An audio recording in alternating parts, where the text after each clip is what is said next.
Bien, por eso el apóstol dice, el apóstol Pablo, no os embriaguéis con vino, lo cual es disolución, antes bien, sed llenos del Espíritu Santo.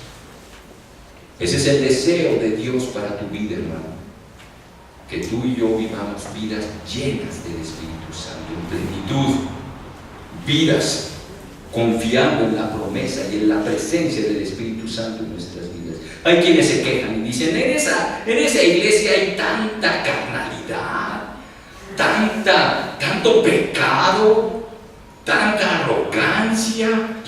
Y a mí me dan ganas de decir, y mira quién lo está diciendo. Yo te voy a decir una cosa, hermano. La iglesia no va a ser más espiritual de lo que tú mismo seas. Porque ¿cómo se conforma la espiritualidad de la iglesia? ¿Cómo se conforma la llenura y la plenitud del Espíritu Santo en la vida de la iglesia? Porque un día en una velada de oración nos llegue el Espíritu Santo y nos sea derramado así en plenitud y de repente todos nos soltemos bailando y alocándonos. Así es la plenitud del Espíritu Santo en la vida de la iglesia, ¿no? La plenitud y la llenura del Espíritu Santo de la iglesia depende de tu propia plenitud y llenura. De tal manera que, hermano, sí, déjame decirlo, tu pecado, tu falta de obediencia a Dios y tu carencia espiritual nos afecta como iglesia. Sí, pregúntaselo a Acán, pregúntaselo a David cuando mandó censar al pueblo. Por el pecado de uno fueron afectados ¿cuántos? Todos. Por eso el Señor dice, no se vayan de Jerusalén, no se vayan, esperen la promesa del Padre que oísteis de mí. Por eso, hermano, tú y yo, como miembros de esta iglesia, nuestro ministerio es presentar la persona de Jesucristo al mundo. Pero en segundo lugar, tú y yo tenemos como ministerio de la iglesia el proseguir la obra de Jesucristo. Proseguir la obra de Jesucristo. Sí, hemos dicho, es la persona de Jesucristo quien es la realmente importante y quien debe de ocupar el centro de toda la vida de nuestra iglesia, hermano. Me gustan las palabras del hermano Rick Warren cuando él dice, cuando vayas a hacer un trabajo en la iglesia, con el único que debes de quedarte bien se llama Cristo Jesús. Todos los demás no cuentan. Hazlo para la gloria del Señor. No lo hagas para quedar bien con alguien.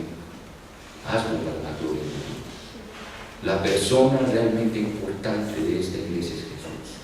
¿Y qué es lo que debemos de hacer? Continuar con su obra, proseguir con su obra, comprendiendo correctamente el reino de Dios. Entonces los que se habían reunido, dice ahí en el verso 6 y 7, los que se habían reunido le preguntaron diciendo, Señor, ¿restaurarás el reino de Israel en este tiempo? Para los judíos del primer siglo, el reino de Dios significaba un reinado terrenal y político para Israel a la manera del reinado de David o Salomón. Pero el concepto del Señor Jesucristo nunca fue traer un reino de esplendor terrenal, sino uno de poder espiritual. Así que las inquietudes políticas, sociales y económicas de sus discípulos, Jesús las responde diciendo, solo el Padre tiene la autoridad para fijar esas fechas y tiempos y a ustedes no les corresponde saberlo. El reino de Dios no es una dictadura terrenal establecida por un soberano a la manera de los gobiernos políticos, sino es el reinado espiritual ejercido por nuestro Dios en los corazones y voluntades de aquellos que se someten a su voluntad. Es la esfera de influencia espiritual ejercida por el Señor en el corazón de los que le aman.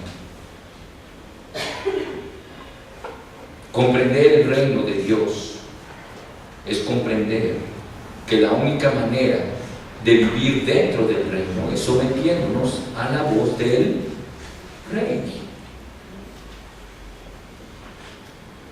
Si vivimos en un reino, debemos de obedecer ¿a quién? Rey. Y el Rey se llama Cristo Jesús.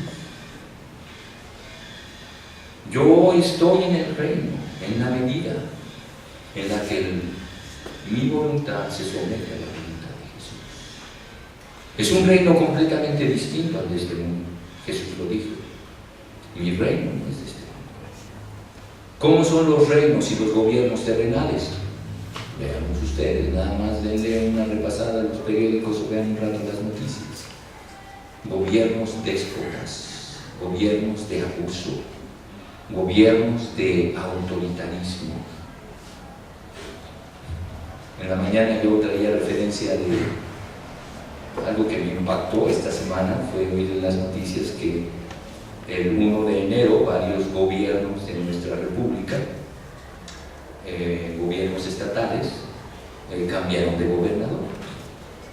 Y nada más el ex gobernador de Tabasco se llevó todo el dinero de las arcas de Tabasco. Cuando llega el nuevo gobernador no encuentra un quinto. Es más, ni a la toma de posesión fue yo creo que se llamaba Granier.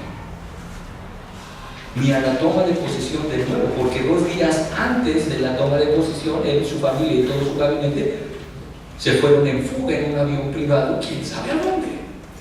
Así nos las gastamos en los reinos de este mundo. Reinos de abuso, reinos de robo, reinos de autoritarismo. Pero ¿cómo es el reino de Dios? Marcos 10:45. Porque el Hijo del Hombre no vino para ser servido, sino para servir, para dar su vida en rescate de muchos. No será así entre vosotros, dice el Señor Jesús. No será como los gobiernos que buscan grandeza y poder. El que de ustedes quiera hacerse grande, dice Jesús, será que vuestro Señor. ¿Y quieres ver los valores del reino? Lee el Sermón del Monte. Mateo 5, 6 y 7. Esos son los valores del reino. El mundo dice: bienaventurados los que ríen. Jesús dice: bienaventurados los que lloran. El mundo dice: bienaventurados los ricos. Jesús dice: bienaventurados los pobres de este mundo. El mundo dice: bienaventurados los que están satisfechos. Jesús dice: bienaventurados los que tienen hambre y sed de justicia. El mundo dice: bienaventurados los arrogantes y los pretenciosos. Jesús dice: bienaventurados los mansos. Esos son los valores del reino, y esos son los valores que deben de predominar en nuestra iglesia, hermano. Si queremos hacer la obra de Jesús, si queremos continuar la obra de Jesús, debe de hacerse bajo los principios de Jesús. Sí, a veces es una tentación querer importar ciertos valores del mundo, ¿no? Y quererlo hacer pero es que ahí en mi compañía sí los corren. Ahí sí en mi compañía sí los despiden. En mi compañía sí, en tu compañía, en tu empresa. Aquí son los valores del reino.